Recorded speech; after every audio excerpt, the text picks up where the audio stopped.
Bonjour et bienvenue chez DigiSchool, je suis Oriane, votre enseignante en économie, et nous allons aborder la question du débat qui entoure notre système de protection sociale.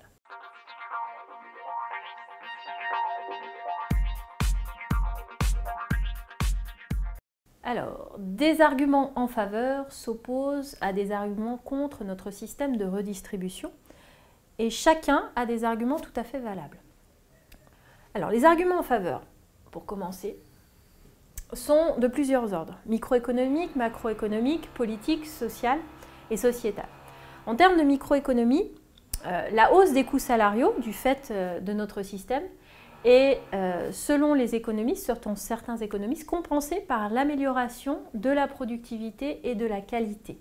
Ce qui veut dire qu'il n'y aurait pas finalement de problème de compétitivité, nous serions capables de maintenir notre compétitivité prix et notre compétitivité hors prix. D'un point de vue macroéconomique, la redistribution est un moyen de régulation de l'activité économique.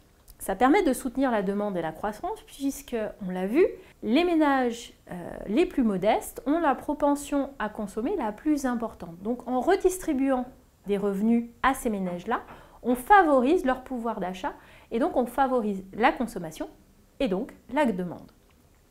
D'un point de vue politique, la redistribution, elle contribue à ce qu'on appelle la paix sociale, tout simplement. D'un point de vue social, la redistribution va assurer une meilleure cohésion. Et puis d'un point de vue sociétal, les dépenses, ces dépenses-là ont un effet positif en termes de formation, en termes de réinsertion et en termes de développement de capital humain, qui sont des éléments importants pour la croissance de demain. Face à ces arguments en faveur de notre système, il existe également une pléthore d'arguments contre notre système de protection.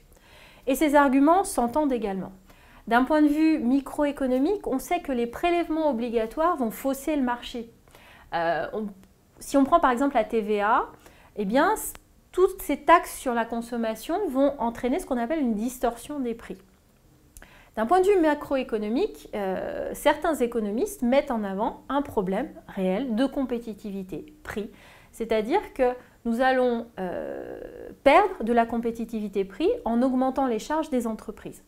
D'un point de vue politique, on sait que la pression fiscale, qui est un élément nécessaire à notre système de protection, engendre un certain nombre de tensions et de clivages politiques ou idéologiques. Les débats qui entourent l'impôt sur le revenu actuellement en sont une illustration. On a également un argument qui est social, qui est de dire que la redistribution finalement va déresponsabiliser l'individu. On va inciter les personnes plus riches à un exil fiscal et on va encourager ce qu'on appelle l'attitude du passager clandestin, c'est-à-dire profiter du système sans y contribuer. Dernier argument important, finalement, l'argument sociétal.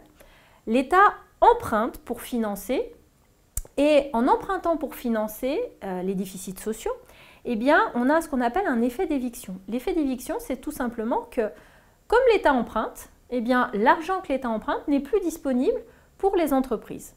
Donc, les entreprises vont être limitées elles-mêmes dans leurs investissements à cause de cet effet d'éviction. J'espère que cette vidéo vous aura été utile. Je vous invite à consulter nos autres documents, fiches et vidéos sur notre site internet et je vous dis à bientôt sur DigiSchool.